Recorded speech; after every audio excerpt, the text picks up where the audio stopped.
Yukiza agali awamu ge galuma ennyama. Tukwatire wamu. President waffe, remember, people power is not just a saying. Kituufu, tulina amaanyi abantu. So, mukirowoozeeko. Banaiba comrade, mukimanyi bulungi nti no, tulina amaanyi mangi. It's not just a saying of people power, eh? No, amaanyi tulina mangi, especially wano ku mitimbagano.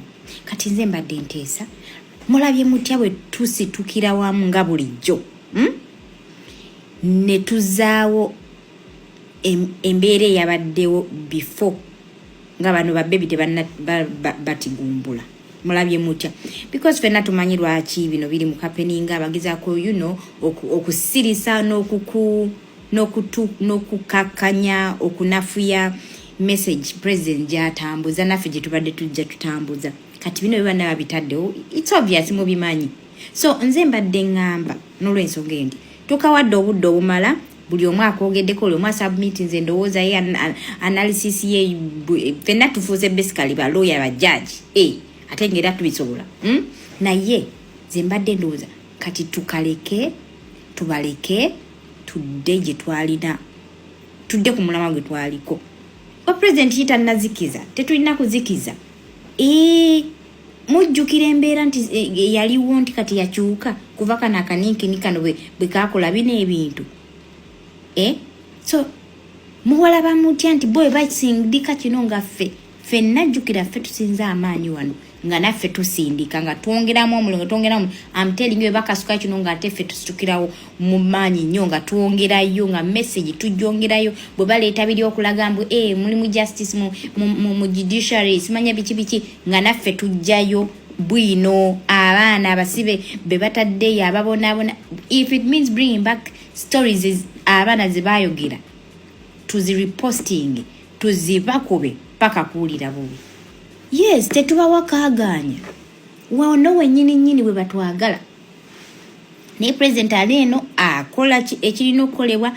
Tuli ku mulamwa gumu naye kati ate ndaba omuliro tuzikiza. Jjukira abali ku mail omuliro tebazikiza.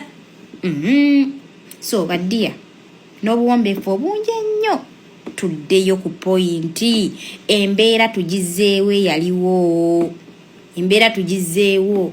Tubanje obuwanguzi bwaffe tugaane okulegitimizinga ono obuwanguzi bwe babba. Tubigaane gundi okutirimula abantu okuabducting abaana baffe byonna twongere mu maaso nga tubyogera. So far so good.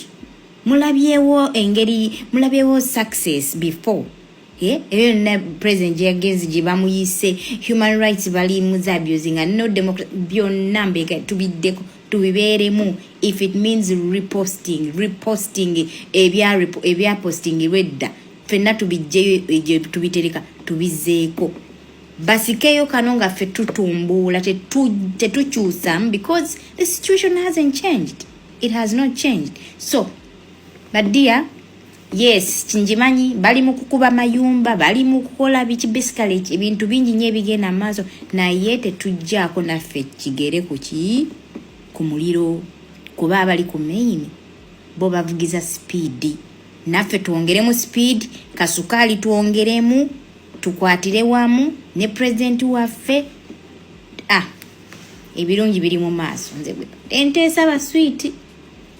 Akantulekerawo okwogerako ejjulake nakwogeddeko definitely because it was inevitable. Naye kati tukawadde time imala. Tetugenda mu wiki, tetuyingidde ne weeks esatu. Tuli kulya akantu ke batambuza kati buno gwe batomezze emmotoka like tebagenda kulekeraawo. Bo bafa kimu bakavaringe amawulire. Abaana baffe be baganye n'okuwazi bail be bataddeko ebisangosango tebakkiriza na bamawulire, tebakkiriza TV nemu boogerako bali kukana akantu kaabwe. So it's obvious babika bagezako kusuppressinga maanyi gaffe na maloboozi gaffe. Naye mbajjukiza agali awamu ge galuma ennyama batigumbula. Mulabye mutya. Because fenna tumanyi lwaki bino biri mu happening abagezaako okusirisa n'okukakanya okunafuya message president gy'atambuza naffe gye tubadde tujja tutambuza. kati bino bana babitaddewo it's obvious mu bimanyi.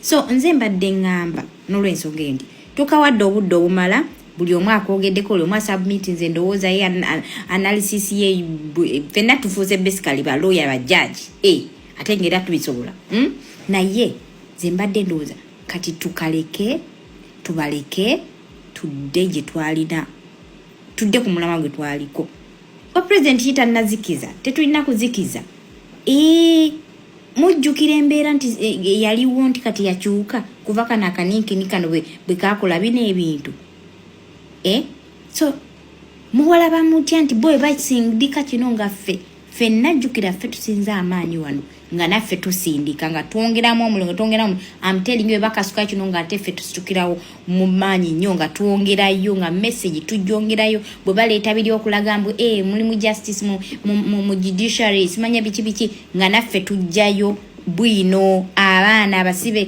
be bataddeyo ababonaabona if it means bringing back stories abaana ze bayogera tuzireposting tuzibakube paka kuwulira bubi. Yes, tetubawakaaganya wano wennyini bwe batwagala naye president aleeno akola ekirina okukolebwa tuli ku mulamwa gumu naye kati ate ndaba omuliro tuzikiza jjukira abali ku mail omuliro tebazikiza so baddiya n'obuwombeefu obungi ennyo tuddeyo ku pointi embeera tugizeewo yaliwo embeera tugizeewo tubanje obuwanguzi bwaffe tugaane okulegitimizinga ono obuwanguzi bwe babba tubigaane gundi okutirimula abantu okuabducting abaana baffe byonna tuongere mu maaso nga tubyogera so far so good mulabyewo success before na president yagenzi gye bamuyise human rights bali muzabyuzinga no democracy byonna mbega tubiddeko tubibeeremu if it means reposting ebya posting redda fenna tubijjeyo tubitereka tubizeeko basikeyo kano nga ffe tutumbula tetukyusamu because the situation hasn't changed.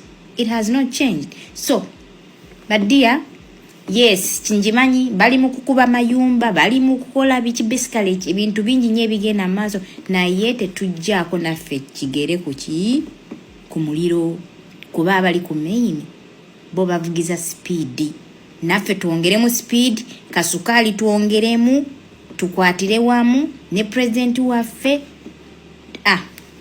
ebirungi biri mu maaso nze bwe enteesa ba sweet akantulekerawo okwogerako ejulake nakwogeddeko definitely because it was inevitable naye kati tukawadde time imala tetugenda mu wiki tetuyingidde ne weeks esatu tuli kulya akantu kebatambuza kati wuno gwe batomezze emmotoka like tebagenda kulekeraawo bo bafa kimu bakavaringe amawulire abaana baffe bebaganye n'okuwazi bail bebataddeko ebisangosango tebakkiriza naba amawulire